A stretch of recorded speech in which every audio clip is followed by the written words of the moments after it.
Salut à tous, c'est BizBiz. Alors aujourd'hui l'épisode 682 du Zap Image. Comme d'habitude, je vous mets des images de foot d'actualité ou des images anciennes. On en parle un peu et c'est parti. On va commencer directement avec la Ligue 1 et le match hier entre Reims et l'Olympique de Marseille. Donc il se joue à 21h sur en plus C8, il était en clair le match. J'ai pu regarder la deuxième mi-temps et j'ai pu voir une fois de plus une défaite de l'OM cette saison. Donc on peut voir les deux buteurs côté Reims et le buteur de Marseille, Clinton Inji. Donc Balotelli était titulaire, il n'a pas marqué hier. Donc le stade de Reims s'impose et passe devant l'Olympique de Marseille au classement. Le stade de Reims est 7ème, l'Olympique de Marseille qui est 10ème. N'oubliez pas que l'objectif de Marseille cette saison c'est de terminer sur le podium pour pouvoir jouer la prochaine Ligue des Champions. Actuellement ils sont 10ème et s'ils enchaînent on peut dire les défaites l'année prochaine, ils ne seront même pas en Europa League. Ensuite on continue avec eux. Donc l'OM a désormais perdu la moitié de ses matchs cette saison. Donc 9 victoires ça fait 30%, 6 matchs nuls, 20% des matchs réalisés par l'OM en championnat. Et les défaites il y en a quand même 15 depuis le début de saison et ça fait quand même 50% des matchs faits par l'OM. Ça se peut dire conclu en défaite. C'est quand même catastrophique si on compare par rapport à l'année dernière.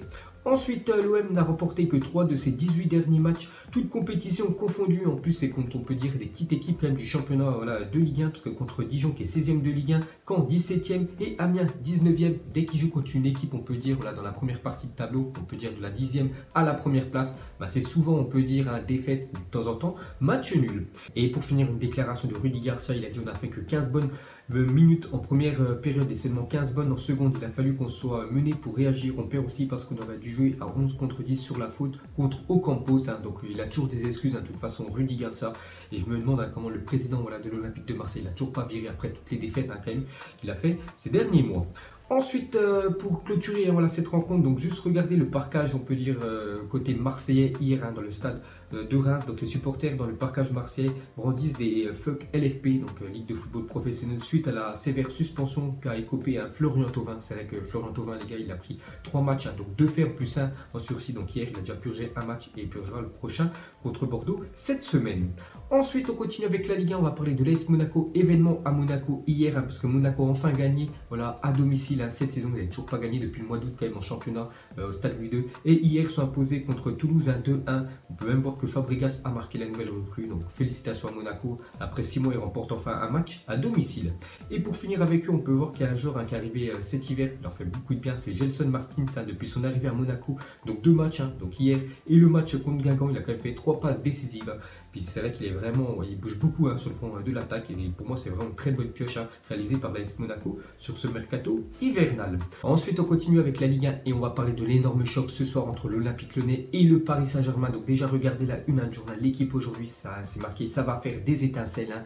N'oubliez pas que l'année dernière, Lyon avait gagné contre le PSG au match aller. Il y a eu 5-0 pour le Paris Saint-Germain. Donc ce soir, ça annonce beaucoup de buts entre ces deux formations. On continue sur cette magnifique rencontre. Donc regardez normalement les compos probable pour le choc ce soir, donc d'après le journal L'équipe. Donc on peut voir côté lyonnais, bien sûr c'est l'équipe type, et même du côté du Paris Saint-Germain, équipe type avec Di Maria, Mbappé et Cavani devant. Donc bien sûr Neymar est forfait et Verratti aussi ne va pas jouer ce match. Ensuite, une déclaration de Thomas Tuchel à propos de Paredes, l'unique recrue du PSG sur ce mercato.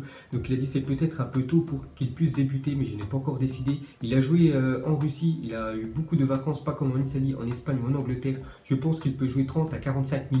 Donc normalement il ne devrait pas débuter à Paredes, mais certainement le voir rentrer en cours de jeu. Donc ce serait très bien, comme ça il pourrait s'adapter un petit peu à la Ligue 1. Ensuite, une déclaration de Buffon. Donc Buffon déjà devrait être remplaçant ce soir, ça devrait être Areola au but. Buffon devrait goler contre Bordeaux le prochain match et surtout contre Manchester United la semaine prochaine en Ligue des Champions. Il a dit l'Olympique Lyonnais m'a impressionné au match aller, le résultat n'était pas juste. Pendant 60 minutes, l'OL a fait un grand match, c'est pour cela qu'ils n'ont pas perdu en Ligue des Champions. Il faut avoir beaucoup de respect pour cette équipe.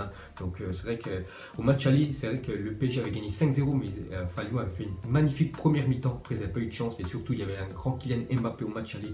Donc ce soir, il craint quand même cette équipe lyonnaise. Buffon. Ensuite, on quitte la France, direction l'Angleterre. On va commencer avec Chelsea. Donc il y a quelques jours, ils avaient pris une branlée, on peut dire, à Bournemouth 4-0. Et hier, ils ont fait le taf contre Huddersfield, je crois, dernier du championnat de première Ligue 1. Donc ils ont quand même gagné 5-0. Et on peut voir un doublé de Gonzalo Higuaín, la nouvelle recrue en provenance de la Juventus Turin. Sinon aussi, Eden Hazard a marqué un doublé et David Luiz aussi buteur. Ensuite, on revient sur Eden Hazard cette saison en première ligue avec Chelsea. Donc, grâce à son doublé hier, donc en tout 21 matchs avec Chelsea, 12 buts, 10 passes décisives. Donc, ça fait quasiment à chaque match, il est décisif quand même. Eden Hazard, donc très belle saison pour lui. Et pour terminer sur cette rencontre, on va parler du joueur français de Chelsea, N'Golo Kanté. Donc, auteur de 2 passes décisives hier contre Huddersfield. Donc, c'est vrai que ces derniers temps, il marquait pas mal de buts et maintenant il commence à faire des passes N'Golo Kanté. Donc, c'est vraiment de plus en plus un joueur complet. Ensuite, on continue avec la première ligue. On va parler de Michy Batshuayi. Donc, vous savez qu'il y a quelques jours, il a signé du côté de Crystal Palace. Donc, on peut voir qu'il a déjà réalisé une passe décisive avec Palace hier après-midi pour ses 10 premières minutes avec le club anglais. Donc, il était remplaçant. Il est rentré à la 80e et 7 minutes plus tard, il a fait une passe au défenseur Schlupp de Crystal Palace et l'équipe de Crystal a gagné 2-0 contre Fulham. Et pour finir avec le championnat anglais, regardez le magnifique hommage du Cardiff City Stadium à Emiliano Sala. Parce qu'hier, il y avait le match entre Cardiff et Bournemouth. Donc, déjà, Cardiff s'est imposé 2-0. Donc avant le match, bien sûr, une minute, on peut dire, de silence pour Emiliano Sala, l'ancien attaquant du FC Nantes qui devait jouer dans ce club de Cardiff. On peut même voir avant le match, regardez à côté de cette statue devant le stade de Cardiff, toutes les écharpes posées avec des fleurs, bien sûr, en hommage à Emiliano Sala. Et on peut voir que Bobby Rehn, qui a marqué un doublé pour Cardiff, a dédié son but du jour face à Bournemouth à Emiliano Sala. Donc il a même marqué 2 buts, cet attaquant anglais. Ensuite, on quitte l'Angleterre, direction l'Italie. On va parler de la Juventus, parce que c'est pas trop la folie ces derniers résultats pour la Juve. N'oubliez pas qu'il y a quelques jours, ils ont pris une raclée contre l'Atalanta en Coupe d'Italie 3-0 et hier ils jouaient contre un promu à domicile. Ils n'ont pas fait mieux que 3-3. Pourtant, Cristiano Ronaldo a marqué un doublé pour la Juventus. On peut voir que Gervinho, en toute fin de match, parce que je crois qu'il a égalisé à la 93e minute. Donc grâce à son but, ça permet à Parma de prendre un point du côté de la Juve. Ensuite, on revient sur CR7. Donc le premier joueur de la Juventus a inscrit 17 buts en Serie A après 22 matchs depuis David Trezeguet lors de la saison 2005-2006. Donc hier, 2 buts pour Cristiano Ronaldo, même une passe D, je crois, pour le but de Rugani. Donc ça faisait quasiment plus de 15 ans qu'un joueur de la Juve, on peut dire, n'avait pas marqué autant de buts que CR7. Ensuite, on revient sur Gervinho, cette saison en Serie A, donc 14 fois titulaire quand même pour l'ancien joueur de Lille. Donc 8 buts, quand même 3 contre la Juventus, donc 2 hier et 1 au match aller. Ensuite, on continue avec le championnat, on peut dire italien. On va parler de Naples, second derrière la Juventus. Donc eux, ils ont fait le taf contre la Sampdoria 3-0. Ils sont quand même imposés Naples. Et pour terminer avec cette équipe, ils vont certainement perdre leur légende. Donc leur légende, c'est Marek Hamsik. C'est quand même le joueur qui a disputé le plus de matchs sous le maillot napolitain. Donc Marek Hamsik a joué certainement son dernier match hier avec Naples. Donc toujours selon le média italien, le napolitain va partir pour le Daniel Nifang en Chine. Parce que le mercato chinois, les gars, se termine, je crois, mi-février. Donc il peut y avoir encore des joueurs qui peuvent quitter, on peut dire, l'Europe et rejoindre la Chine. Donc l'indemnité de transfert, ça devrait être 15 millions d'euros pour Naples. Et son salaire devrait être doublé à Hamsik qui rejoint la Chine. Et pour finir avec le football italien, on va terminer avec Edin Dzeko. Donc il y a quelques jours, vous avez dit qu'il avait pété un câble lors du match de Coupe d'Italie contre la Fiorentina. Vous avez perdu 7-1 à l'AS Roma. Donc il avait craché en plein visage de l'arbitre. Donc je pensais qu'il allait être suspendu au moins 6 mois. Donc pas du tout les gars officiels pour avoir craché sur l'arbitre lors du match face à la Fiorentina. Edin Dzeko écope de 2 matchs de suspension plus 10 000 euros d'amende. Et Edin Dzeko, 2 matchs de suspension en Coupe d'Italie. Et vu que l'AS Roma sont éliminés de la Coupe d'Italie, donc il purgera, on peut dire, ces 2 matchs de suspension l'année prochaine. Donc voilà, cette sanction, on peut dire, incroyable de la part de la fédération italienne pour Edin Dzeko qui a craché en plein visage de l'arbitre. Ensuite, on quitte l'Italie, direction l'Espagne. On va commencer avec le FC Barcelone hier qui jouait contre Valence et de partout. Pourtant, ils étaient menés 2-0 le Barça, comme d'habitude, grâce à Lionel Messi. Voilà, il a fait le taf, vu qu'il a inscrit un doublé et ils sont revenus au score. Donc on continue avec Lionel Messi. Regardez sa forme quand même sur ses derniers matchs. Donc 12 buts lors de ses 9 derniers matchs avec le FC Barcelone. Donc vraiment, il a des stats incroyables. Ça faisait longtemps que je n'ai pas vu un Lionel Messi aussi performant que cette année. Donc s'il continue comme ça et il remporte des trophées, bien sûr, il aura le prochain Ballon d'Or. Ensuite, on continue une fois de plus avec lui, vu qu'il a plein de records. Donc Lionel Messi est le premier joueur du top 5 européen à atteindre les 20 buts en championnat cette saison. Il est même à 21 vu qu'il a inscrit un doublé hier contre Valence. Et pour finir avec lui, une très mauvaise nouvelle quand même pour le Barça. Donc à 3 jours du choc contre le Real Madrid pour la demi-finale de la Copa del Rey. Donc Lionel Messi a subi une blessure musculaire à la jambe droite à la fin du match face à Valence. Inquiétude à 4 jours du Classico Copa del Rey. Donc ce sera mercredi soir, un Barça contre le Real Madrid. Donc voilà, Messi hier une blessure musculaire. Donc ça annonce pas bon quand même. Donc j'espère quand même qu'il sera là, bien sûr, pour le Real Madrid, parce que les grands joueurs doivent disputer les grands matchs. Pour finir sur cette affaire-là, on peut voir qu'il fait même la une journal Mundo Deportivo, c'est marqué Susto. Donc en gros, frayeur par rapport à la blessure de Messi. Donc on sait toujours pas, bien sûr, s'il sera apte ou pas pour jouer contre le Real Madrid mercredi. Ensuite, on quitte l'Espagne, direction l'Allemagne. On va commencer avec le leader, le Borussia Dortmund, qui se déplaçait à Francfort. Ils ont fait un partout, voilà, ces deux équipes. Donc Marco Reus, comme d'habitude, un buteur pour Dortmund, et Jovic, une fois de plus, qu'a marqué pour terminer avec Jovic.